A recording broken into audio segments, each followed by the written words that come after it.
RAS, PSI, ईओआरओ जैसी महत्वपूर्ण परीक्षाओं की तैयारी करें विकास सर के मार्गदर्शन में। आज ही डाउनलोड करें सैरमिक अकेडमी ऐप। नमस्कार, एजुकेशन नगरी में आपका स्वागत है। मैं हूं आपके साथ दीपशिखा। राजस्थान में स्कूल व्याख्याता भर्ती के परिणाम और विद्या संबल योजना को लेकर युवा बेरोजगारों का आक्रोश बढ़ता नजर आ रहा है। खासतौर पर राजनीतिक विज्ञान, कॉमर्स और कृषि विषय के अभ्यर्थियों ने भर्ती परिणामों पर सवाल उठाते हुए रिक्त रह गए पदों पर दोबारा परीक्षा करवाने की मांग उठाई है। अभ्यर्थियों का कहना है कि आरपीएससी की भर्ती परीक्षा में हजारों युवा मेहनत और लंबे समय की तैयारी के बाद शामिल होते हैं। ऐसे में अगर परिणाम जारी होने के बाद भी कई पद रिक्त रह जाते हैं तो उन पदों को खाली नहीं छोड़ा जाना चाहिए। युवाओं की मांग है कि रिक्त पदों पर 6 महीने के भीतर दोबारा परीक्षा आयोजित करवाई जाए ताकि योग्य अभ्यर्थियों को फिर से मौका मिल सके और स्कूलों में शिक्षकों की कमी भी दूर हो सके। वहीं दूसरी तरफ स्कूलों में शिक्षकों की कमी को देखते हुए सरकार विद्या संबल योजना को फिर से प्रभावी तरीके से लागू कर रही है।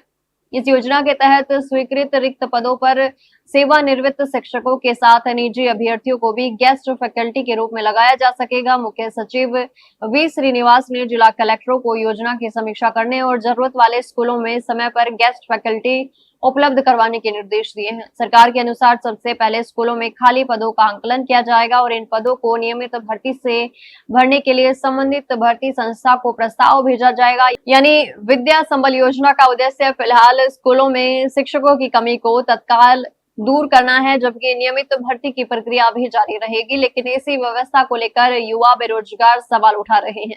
अभ्यर्थियों का कहना है कि जब आरपीएससी की नियमित भर्ती में उम्मीदवारों को प्रतियोगी परीक्षा देनी पड़ती है और न्यूनतम अंकों की व्यवस्था होती है, तो विद्या संबल योजना में बिना नियमित प्रतियोगी परीक्षा के चयन किस आधार पर किया जाएगा।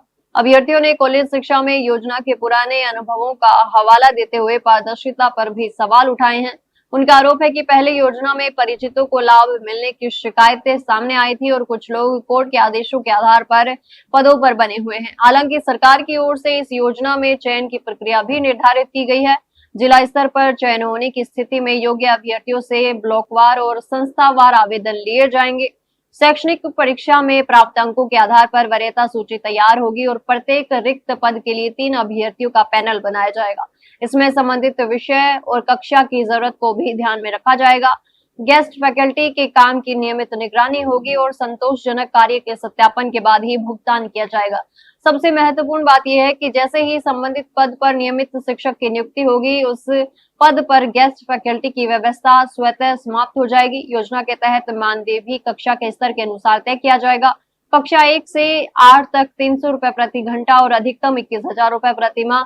कक्षा 9 से 10 तक 350 रुपए प्रति घंटा और अधिकतम 25,000 रुपए प्रति माह, जबकि कक्षा 11 से 12 तक 400 रुपए प्रति घंटा और अधिकतम 30,000 रुपए प्रति माह दिए जाएंगे। अनुदेशक और सहायक के लिए 300 रुपए प्रति घंटे और अधिकतम 21,000 रुपए प्रति माह की सीमा निर्धारित है। ऐसे में पूरा विवाद 2 प्रमुख मुद्दों के बीच नजर आ रहा है। एक तरफ सरकार स्कूलों में शिक्षकों की तत्काल कमी दूर करना चाहती है, तो दूसरी तरफ प्रतियोगी परीक्षाओं की तैयारी कर रहे युवा नियमित भर्ती और निष्पक्ष अवसर की मांग कर रहे हैं। अभ्यर्थियों का कहना है कि विद्या संबल योजना अपनी जगह हो सकती है, लेकिन इसे नियमित भर्ती का विकल्प नहीं बनाया जाना चाहिए।